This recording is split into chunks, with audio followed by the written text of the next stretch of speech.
Good evening. We are going into the sixth chapter in our textbook.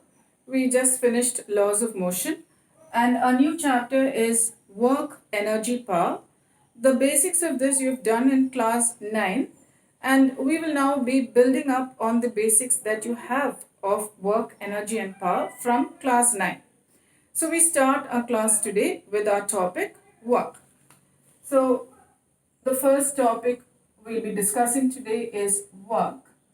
Now suppose we have a table here on which we have placed a box, okay, and I am now pulling the box with some force F.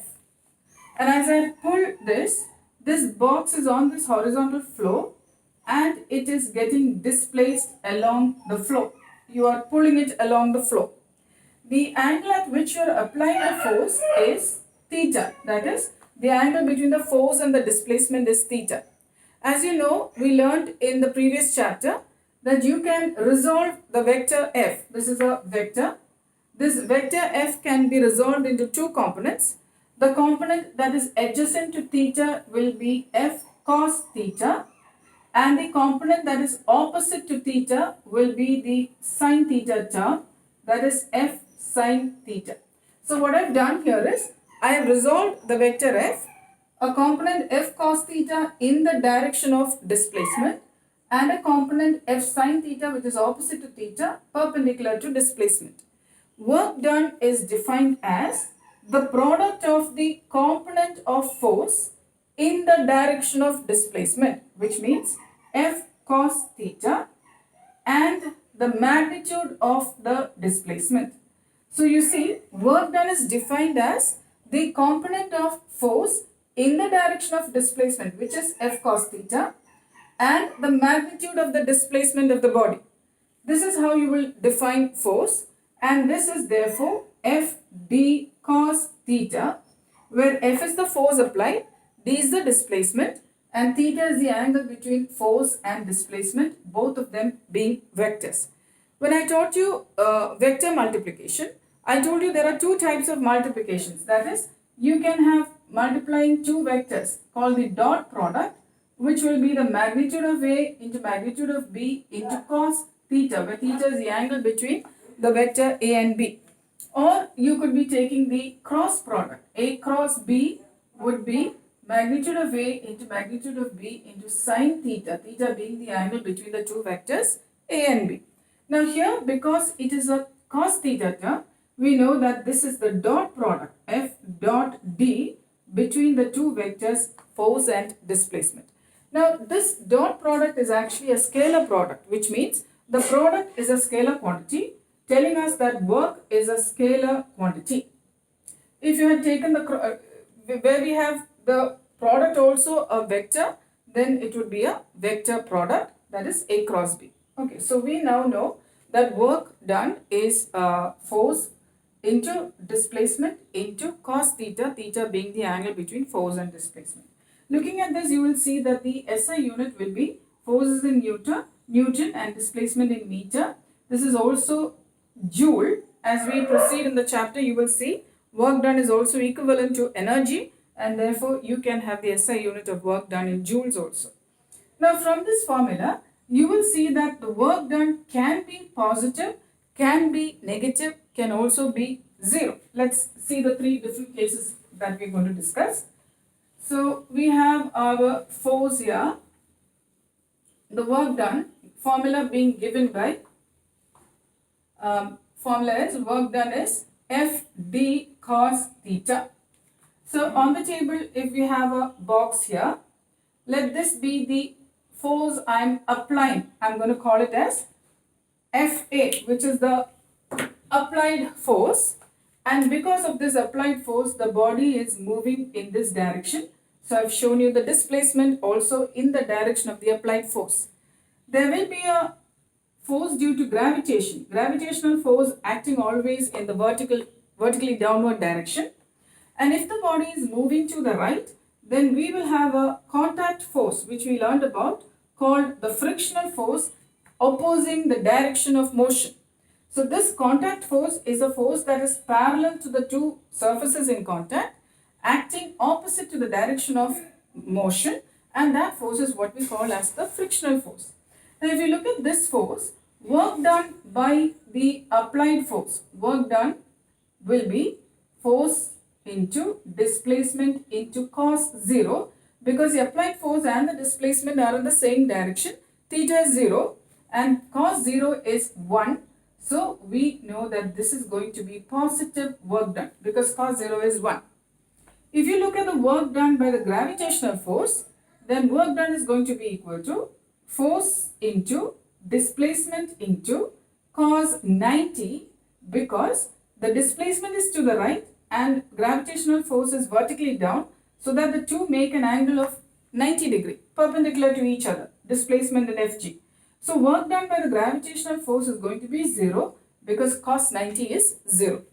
If you look at the work done by the frictional force, this is going to be the frictional force into the displacement into cos 180, because displacement is to the right but frictional force is to the left. So we have the two making an angle of 180 degree, and cos 180 you should know is minus 1, and therefore this work is going to be negative work done. So you see, work done can be positive if force and displacement are in the same direction, can be 0 if force and displacement are perpendicular to each other, and can be negative if the force and displacement are opposite to each other. Okay. Now there are also three cases where this work done can be 0. Not just this one we have discussed here. We have three other cases which we need to discuss. This work done can be 0 first. If the displacement is 0, then surely work done is going to be 0. D is 0. So that means, let's say I'm holding a heavy object. I'll hold a heavy object, and if I stand at this place for, let's say, 12 hours, from morning 7 to night 7, I've been standing here holding the same thing but no displacement. By the end of the day, you know, I'm going to be really tired because I've been standing here with this heavy object for, let's say, 12 hours. But in terms of physics, you have not done any work because there is no displacement. So you may be very tired, but you have done no work because displacement is equal to 0. The second case is where F is equal to 0, then naturally work done has to be 0. So that means you can have a body which has a very large displacement, okay? But throughout the displacement, let's say it started from A and it moved up to B, a large displacement, but throughout the displacement, the velocity remains the same, okay? No change in velocity, uniform motion, which means that the acceleration is 0, no acceleration for the body. In which case, F is equal to ma, which means 0 force, net force acting on the body is 0. And if net force is 0, then the work done again becomes 0. So no change in velocity would mean that there is no force acting on it, which net force, and therefore there is no work done. And the last case is the case that we discussed just now. If theta is equal to 90, that is, if the force is perpendicular to displacement, then we know work done has to be 0 because cos 90 is 0. One case that we discussed just now is that the gravitational force being perpendicular to displacement, work done on the body is 0. Another case you can look at is, see, let's look at this moon moving around the earth. So we have the earth here, and in a roughly circular path, we have the moon that's moving around the earth. We know that there is a gravitational pull towards the center of the earth. The moon is experiencing any body in circular motion, you know, should have a centripetal force. This centripetal force is the gravitational force acting on the moon, and it's towards the center. In circular motion, you know, every body has a velocity along the tangent. Velocity, as you know, is displacement by time. So if velocity is in this direction, we know that the displacement also at that point will be along the tangent. So you see that the force here and the displacement are perpendicular to each other, which means no work is done on the moon by the earth. So these are the three cases we need to discuss where work done is 0. Okay. We now go into the next topic we have in our chapter, the work energy theorem. To prove that work energy theorem, we will start with the third equation of motion, which you already know. The three equations of motion you know. In that we have the third equation of motion as v square minus u square equal to 2as, where we have a body starting with an initial velocity u, ending with a final velocity v, having a displacement s and an acceleration a. So this is v square minus u square equal to 2as. I am going to multiply throughout by half m. So this becomes half m into v square minus this becomes half m into u square. This is equal to, we have here, I am multiplying that term also with half m. So half m into 2as. Now in 9th standard you have already learned kinetic energy is half mv square. So this half mv square, v was a final velocity. So this is the final kinetic energy minus this is the initial velocity. So half mu square should be the initial kinetic energy of the body. This is equal to, cancelling the 2, we have mass into A into displacement. This m into A we know is force. So kf minus ki should be the change in kinetic energy, which is force into S we know is the displacement, and we know force into displacement is work done. So we have here delta K equal to work done. Okay. So this is kinetic energy theorem, which states that the change in kinetic energy of a body is always equal to the work done on the body by the net force. Okay. Or the net force, the work done by the net force on the body must be equal to the change in kinetic energy of the body. Now, so that is kinetic energy theorem. So now what we've done here is, we have taken a constant force. Constant force meaning, suppose a body is traveling through, let's say, from a point A to point B. I am assuming that, let's say, a force of 5 Newton is acting on the body throughout the entire displacement. Through the entire displacement, we are talking about a constant force acting on the body, which is not practically really true, because see, suppose you're, let's say, going from your home to your school. If there's nothing on the road and you can have a very high acceleration. So the force being equal to m into A, you can apply a very large force. But if suddenly there's a traffic block, then you need to apply the brakes and you're going to slow down. So then what happens is acceleration of the car will be different. So as the acceleration changes, the force is also changing. So what you encounter on a daily basis will be a variable force. So we are now I'll be talking about other variable forces also as we proceed in the chapter. But for now, you know that we encounter variable forces almost all the time. So we need to prove work energy theorem for variable forces also. But before that, let us discuss the work done by a variable force. Now, suppose I'm going to draw a graph which shows you the displacement versus force graph. If we are talking about a constant force, then this force will remain a constant, let's say at 5 Newton, throughout the entire displacement.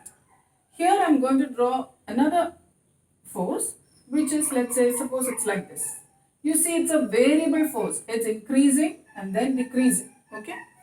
So this let me call as the initial position of the body, and this I'm going to call as the final position of the body. In such a case, if you want to find the work done, total work done as the body moves from xi to xf, then what we need to do is, we need to divide this into very small rectangular areas like this, dividing into extremely small rectangular areas. Continuing like this throughout, so that each interval is, let's say, dx.